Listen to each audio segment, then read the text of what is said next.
जय श्री कृष्ण बच्चों। आज आप पढ़ रहे हैं पर्यावरण की किताब कक्षा 5 से पाठ 19 जब आई आपदा। जब आई आपदा, तो आपदा का मतलब होता है विपत्ति। जब आप पे कोई परेशानी आती है, आप पे कोई विपत्ति आती है, कोई संकट आता है, कोई कठिनाई होती है, तो उसे हम कहेंगे आपदा। अब कैसे आई आपदा पढ़ते हैं। मैं समय हूँ। मैं क्या हूँ? मैं समय हूँ। मैंने गाँवों को बसते और उजड़ते देखा है। मैंने गाँवों को बसते भी देखा है और उजड़ते हुए भी देखा है। लोगों को खुशहाल व सिसकते देखा है। मैंने लोगों को खुशहाल भी देखा है, खुशी की हालत में भी देखा है और सिसकते भी देखा है। जब हम कभी परेशानी में होते हैं, दुखी होते हैं, तब हम खूब रोते हैं। तो समय कह रहा है कि मैंने लोगों को खुशहाल भी देखा है और सिसकते भी देखा है। फलते फूलते परिवारों को खत्म होते देखा है। जो परिवार खूब फल फूल रहा है, यानी खूब खुश है, उस परिवार में खुशहाली है, सब लोग बहुत खुश हैं, उन्नति कर रहे हैं, ऐसे परिवारों को भी मैंने खत्म होते देखा है। भूकंप, बाढ़, तूफान आदि ऐसी प्राकृतिक आपदाएं हैं जो महाविनाश लाती है। भूकंप, बाढ़, तूफान आदि ऐसी प्राकृतिक आपदाएं हैं। प्राकृतिक आपदाएं यानी प्राकृतिक रूप से जो परेशानी हमारे ऊपर आती है, जो संकट आता है, तो ये प्राकृतिक रूप से वो जो महाविनाश लाती है। क्या लाती है? महाविनाश। मतलब कि 2-4 घर ही तबाह नहीं होते, पूरा का पूरा गांव तबाह हो जाता है, उसे कहते हैं महाविनाश। तो भूकंप किसे कहेंगे? कि ज़मीन के अंदर जब गर्मी बढ़ जाती है और ज़मीन जब हिलने लगती है, तो कब बड़े से बड़े घर भी गिर जाते हैं, बड़ी से बड़ी इमारतें भी गिर जाती है। तो जब धरती में कंपन होता है उसे हम कहते हैं भूकंप। बाढ़ किसे कहेंगे? जब पानी अनियंत्रित होकर बहने लगता है। पानी जब एकदम जैसे बांध बने होते हैं, बांध टूट जाते हैं और गाँवों में पानी घुस जाता है, सारे गांव पानी में अंदर दब जाते हैं, तबाह हो जाते हैं, तो उसे हम कहेंगे बाढ़। जब पानी गाँवों में, घरों में घुस जाए, उसे कहेंगे बाढ़। और तूफान कई तरह का हो सकता है। तूफान हवा से भी आ सकता है, तूफान पानी का भी हो सकता है। तूफान जैसे कि बहुत तेज़ हवा का बवंडर आ रहा है तो बड़े से बड़ी छतें भी उड़ जाती हैं और पेड़ भी टूट कर गिर जाते हैं। और यही पानी तूफान अगर समुद्र में आता है तो कई समुद्र की लहरें कई गांवों को भी तबाह कर देती है।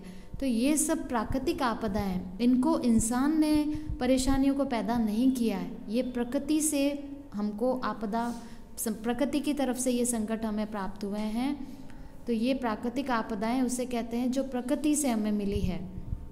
इनमें से कुछ समस्याएं तो इंसानों ने ही पैदा की है और कुछ परेशानियां, समस्याएं ऐसी है जो इंसानों ने ही पैदा की, वो हमने ही किया है। कहीं पहाड़ों को तोड़ डाला है तो कहीं गहराई तक खोद डाला है। इंसान अपने स्वार्थ के लिए क्या करता है? पहाड़ों को तोड़ देता है। तो हमने क्या गलत कार्य किया? हमने पहाड़ों को तोड़ डाला है, तो कहीं गहराई तक खोद डाला है और कहीं कहीं हमने उसको खोद के खूब गहराई तक खोद दिया है। तो ये हमारी गलती है। जंगलों को अपने लाभ के लिए काटा है। जब हमें लकड़ी की आवश्यकता होती है तो हम जंगल के जंगल काट देते हैं। तो ये भी हमने प्रकृति के विरुद्ध गलत कार्य किया है। अपने लाभ के लिए हमें लकड़ी चाहिए, हमारे घरों में हमको लकड़ी के फर्नीचर बनाने हैं या हमें लकड़ी जलाने के लिए चाहिए, ईंधन के लिए चाहिए, तो हम क्या करते हैं? जंगलों को काट देते हैं। तो इससे लाभ तो हमारा होता है, लेकिन हम प्रकृति के लिए संकट पैदा कर रहे हैं, क्योंकि जंगल में कितने पशु पक्षी का घर होता है, तो अपने लाभ के लिए हम काट देते हैं तो उनका घर भी टूट जाता है। तो ये हमारी प्रकृति से की गई छेड़खानी है। भूगर्भ से पानी और कई प्राकृतिक संसाधनों का अत्यधिक दोहन कर लिया है और हमने गहराई तक पानी खोद के जो पानी निकाला है और कई प्राकृतिक संसाधनों का अत्यधिक दोहन कर लिया है। तो हमने ये सब प्रकृति से छेड़छाड़ की है। इसलिए प्रकृति जब नाराज हो जाती है तो फिर वो हमारे लिए विनाश का कारण बनती है। तो कई कारण हम इंसानों ने ही पैदा किए हैं। मुझे आज भी वो दिन याद है जब 26 जनवरी 2001 को गुजरात के कच्छ में भूकंप आया था। मुझे याद है 26 जनवरी का दिन था और सन 2001 की बात है। गुजरात के कच्छ में, गुजरात जो राज्य है इसका जो कच्छ जिला है उसमें भूकंप आया। गांव, शहर, सभी जगह गणतंत्र दिवस समारोह हर्षोल्लास से मनाया जा रहा था। सब जगह हम क्या मना रहे थे? गणतंत्र दिवस यानी 26 जनवरी मना रहे थे। सभी लोग हर्ष और उल्लास के साथ मना रहे थे कि अचानक धरती हिलने लगी और इमारतें गिरने लगी। जो धरती थी वो धरती क्या कर रही थी? अचानक से धरती हिलने लग गई थी और इमारतें गिरने लगी थी। कुछ घरों में आंशिक नुकसान पहुंचा तो कुछ बच गए थे, लेकिन अधिकतर घर, दुकानें मलबे के ढेर में बदल गए। हजारों लोग मवेशी मलबे में दब गए। जब धरती हिली थी तो क्या हुआ था? इमारतें गिरने लग गई थी और जब इमारतें गिरी तो कुछ घरों में क्या हुआ? आंशिक नुकसान पहुंच गया। कुछ तो बच भी गए थे और अधिकतर घर क्या हो रहा था? दुकानें, घर, ये सब मलबे के ढेर में बदल गए थे। मलबे का ढेर का मतलब क्या होता है? कचरे का ढेर। मतलब सब इमारतें जब नीचे गिरती है टूट टूट कर तो वो क्या बन जाता है? मलबा।